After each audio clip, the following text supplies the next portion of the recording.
કારણે ગંભીર સ્થિતિ સર્જાઈ છે, જેમાં કુલ 50 જેટલા ગુજરાતીઓ ત્યાં ફસાયેલા હોવાનું સામે આવ્યું છે। આ ફસાયેલા મુસાફરોમાં 30 લોકો ગાંધીનગર અને 20 લોકો પાલનપુરના રહેવાસી છે।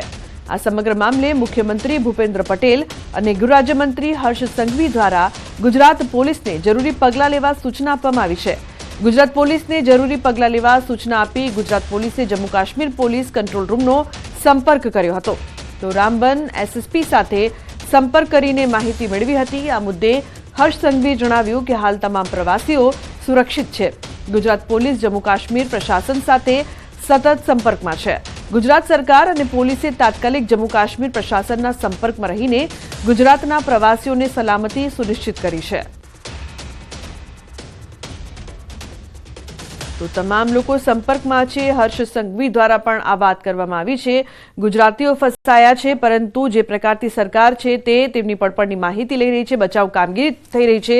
ચોતરફ પાણી જ પાણીના દ્રશ્યો સામે આવી રહ્યા છે। ક્યાંક ગાડીઓ ફસાઈ છે તો ક્યાંક લોકો, પરંતુ તમામ માટે જમવાની વ્યવસ્થા કરવામાં આવી રહી છે। કોઈને પણ અગવડ ન પડે તે માટે સરકાર છે ત્યાંની તે પણ કટિબદ્ધ છે। મહત્વનું છે કે જમ્મુમાં અચાનક વાદળ ફાટ્યું હોય તેવી સ્થિતિનું નિર્માણ થયું છે। ઊંચા પહાડો પરથી માટીના કાટમાળ સાથે પૂરનો પ્રચંડ પ્રવાહ વહ્યો છે।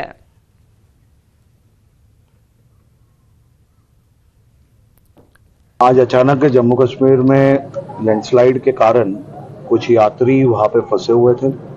जैसे ही माहिती प्राप्त हुई, गुजरात के गृह विभाग ने जम्मू कश्मीर के गृह विभाग से चर्चा करके उनको तुरंत ही मदद मिले उसके लिए व्यवस्थाएं की है और उनके साथ संकलन किया है। लेकिन जिस प्रकार की परिस्थिति वहां पे है, तो वो लोगों को भी समय लग रहा था वहां तक पहुंचने में, लेकिन सभी लोग संपर्क में हैं। मेरे गृह विभाग के खास करके कंट्रोल रूम के डीवाईएसपी भी उनके साथ संपर्क में है और जम्मू कश्मीर पुलिस गुजरात के गृह विभाग के साथ संपर्क में है। हम जल्द से सभी लोगों को सुरक्षित तरीके से यहाँ लाएंगे। तो जम्मूना रामबનમાં ભારે વરસાદના કારણે ભૂસ્ખલન અને અચાનક પૂર આવ્યું, જેના કારણે વ્યાપક વિનાશ અને જાનમાલનું નુકસાન થયું છે। ભૂસ્ખલનના કારણે રાષ્ટ્રીય ધોરીમાર્ગ બંધ થઈ ગયો હતો અને અનેક ઘરોને પણ નુકસાન થયું છે। હાઈવે પર સેંકડો વાહનો ફસાયેલા છે, જેમાં પ્રવાસીઓ અને આ દુર્ઘટનાથી પ્રભાવિત ઘણા ડ્રાઈવરોનો સમાવેશ થાય છે। સરકાર અને બચાવ ટીમો અસરગ્રસ્ત પરિવારોને રાહત પહોંચાડવા અને વિસ્તારમાં સામાન્ય સ્થિતિ પુનઃસ્થાપિત કરવા માટે કામ કરી રહી છે। गुजरात जाने वाले हैं साहब। अच्छा। जल्दी निकालो, मेरे बच्चे हैं, मेरे साथ में ऑटो है साहब, जल्दी निकालो। हमारे भैया छोटे छोटे बच्चे हैं, जो बारिश इतने हैं ना बच्चे। जी जी, बहुत बारिश आती है। मेरे लड़कियों है, मेरे लड़का है, छोटे बच्चे, जल्दी निकालो। हमारा खाना पीना नहीं, पर जल्दी निकालो, बाहर निकालो। बहुत परेशान हो गए साहब। फैमिली भी है आपके साथ में 50 जने हैं, वो लग्जरी है साहब। अच्छा, हमारे 2 बच्चे हैं छोटे छोटे भैया, लग्जरी में लग्जरी है। खाना भी नहीं है अभी तो वो जो होता था वो खा लिया हमने। अच्छा, बच्चे भी है अभी छोटे छोटे, तो प्रशासन रो से क्या रहे हैं कहेंगे सब, आप? बूढ़े बच्चे सब रो रहे हैं।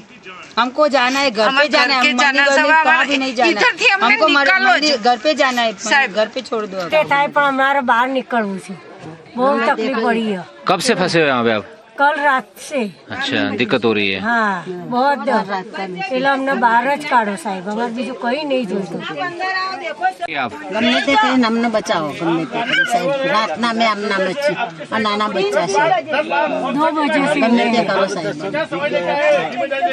गमे ते कहीं नमने बचाओ। जल्द से जल्द प्रशासन हमको उनसे निकाले। अच्छा, तो कितनी दिक्कतें हो रही है आपको यहाँ बहुत पे? दिक्कतें हैं, बहुत। खाने पीने को लेके? खाना का नहीं है, पीने का नहीं, कुछ नहीं है। तो प्रशासन से क्या कहेंगे आप? प्रशासन से हम बोलते एक ही बोलते कि हमको यहाँ से निकालो। और हमारे बस में लगभग 85 लोग हैं, बीबी है, बच्चे, छोटे बच्चे भी है। यानी कल रात से जो ये हादसा हुआ कुदरती वजह से, इससे हम प्रशासन से यही उम्मीद रखते हैं कि हमको जल्द जल्द जो भी चाहिए वो मदद करके हमको सही जगह पर हमको पहुँचाए। તો ગાંધીનગર અને પાલનપુરમાં કુલ 50 લોકો જમ્મુ કાશ્મીરના રામબનમાં ફસાયા હતા। ખરાબ હવામાનના કારણે તેઓની બસ ફસાઈ ગઈ હતી, જો કે સદનસીબે તમામ મુસાફરો સુરક્ષિત છે।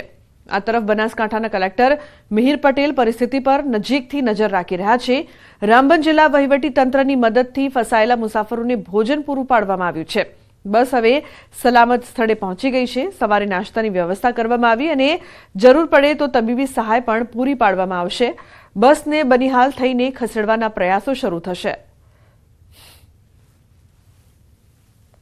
આજે અમે શ્રીનગરથી આવતા હતા અને ભારે વરસાદના કારણે લેન્ડસ્લાઇડિંગ થયું હતું, તો અમે બનાસકાંઠા કલેક્ટર સાહેબ મેહુલભાઈ પટેલ સાહેબનો કોન્ટેક્ટ કર્યો હતો અને અમને જમવાની અને પાણીની સુવિધા મળી ગઈ છે અને અમે પૂરી રીતે સેફ છીએ અત્યારે। તો આ તરફ પાલનપુરના જે લોકો ફસાયા છે તેમના પરિવારજનોમાં ચિંતાનો માહોલ છે। પાલનપુર ફોસિયા ટેકરા પર રહેતા પરિવારના માતા પિતા જમ્મુના રામબન જિલ્લાના નેશનલ હાઈવે ઉપર ફસાતા પરિવાર ચિંતિત બન્યું છે।